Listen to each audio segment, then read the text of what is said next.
CNG চালকদের কথা আমি বলবো, এই রামগঞ্জের ভিতরে প্রায় সিএনজি ড্রাইভারে কিন্তু লাইসেন্স নেই, ফিটনেসবিহীন গাড়ি।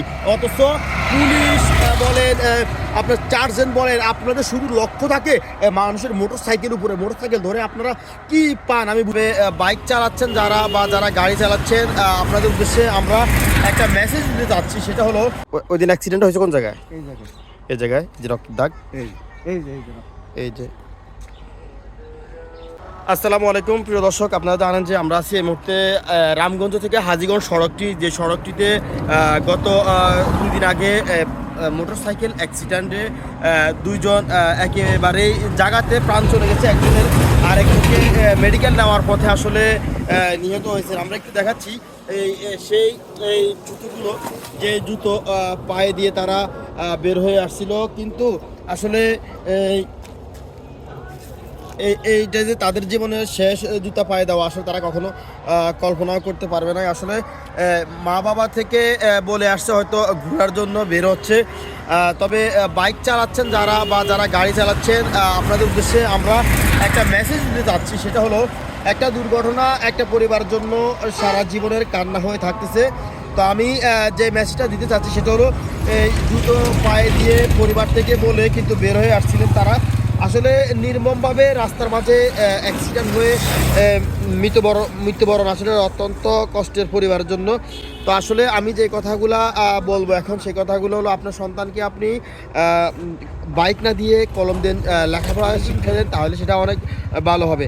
আসলে যেটা বলতে চাচ্ছিলাম যে একটা ছেলে কিন্তু এখানে বিয়ে করছে শুধুমাত্র 4 মাস বা 5 মাস হয়েছে, কিন্তু এখন তার পরিবার, স্বপ্ন সবগুলা কিন্তু এক মিনিটেই শেষ হয়ে গেছে।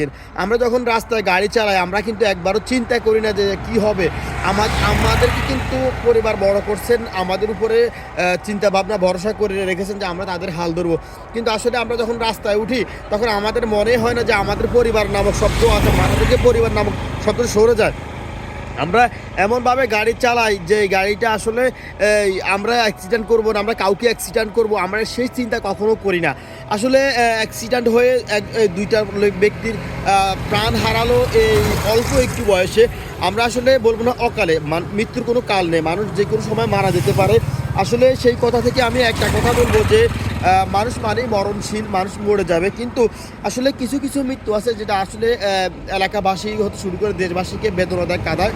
আসলে সেই জায়গা থেকে আমরা এখন যে কথাগুলো বলছি, আমরাও এখন দাঁড়িয়ে আছি, দেখতে পাচ্ছেন হাজীগঞ্জ রামগঞ্জ সড়কে, সেই জায়গাগুলো এখনও রক্তের দাগ পড়ে আছে। আসলে চাইলেও আমরা তাদেরকে তাদের পরিবারের কাছে ফিরিয়ে দিতে পারবো না।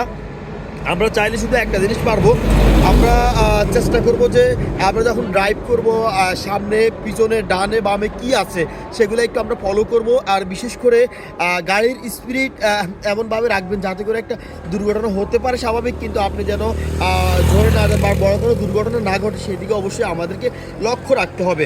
আর বিশেষ করে আপনার বাইক যখন চালাবেন, আশেপাশে কিন্তু অনেক কোমলমতি বাচ্চারা থাকে, সেদিকে লক্ষ্য রাখবেন। আর বিশেষ করে সিএনজি চালকদের কথা আমি বলবো, এই রামগঞ্জের ভিতরে প্রায় সিএনজি ড্রাইভারে কিন্তু লাইসেন্স নেই, ফিটনেসবিহীন গাড়ি। অথচ পুলিশ বলেন, আপনার চার্জেন বলেন, আপনাদের শুধু লক্ষ্য থাকে মানুষের মোটরসাইকেল উপরে, মোটরসাইকেল ধরে আপনারা কি পান আমি বুঝি না। সিএনজি চালকের নাই 1 নম্বর গাড়ির ফিটনেস, 2 নম্বরে নাই তাদের গাড়ির কাগজপত্র, 3 নম্বরে থাকে না তাদের ড্রাইভিং লাইসেন্স, কিন্তু আপনারা শুধুমাত্র ধরেন কি মোটর বাইকগুলোকে। এরপরে আপনার অটো রিক্সা, ইজি বাইক, যেগুলো রাস্তায় চলার অনুমোদন নাই সেগুলো চলতেছে। অবৈধ ব্রিক ফিল্ডগুলো আছে রামগঞ্জে, অবৈধভাবে কৃষকের মাটিগুলো কেটে নিয়ে আসতেছে ভূমিদস্যুরা। আসলে এটা কি হয়ে গেল? আমি অনুরোধ করবো প্রশাসনের কাছে, আপনারা বিশেষ করে জায়গায় জায়গায় মোবিল কোড দেন। আমরা যেগুলো দেখি আপনার ড্রাইভিং লাইসেন্স এবং গাড়ির কাগজপত্র, এরপরে আপনার এই যে অটো রিক্সাগুলো কীভাবে চলতেছে বেপরোয়া গতিতে, যেগুলোর কারণে আসলে প্রতিনিয়ত অ্যাক্সিডেন্ট ঘটতেছে। তো আমি একটাই মেসেজ দেবো, গাড়ি চালাবেন দেখে শুনে চালাবেন। ভালো থাকবেন, আল্লাহ হাফেজ।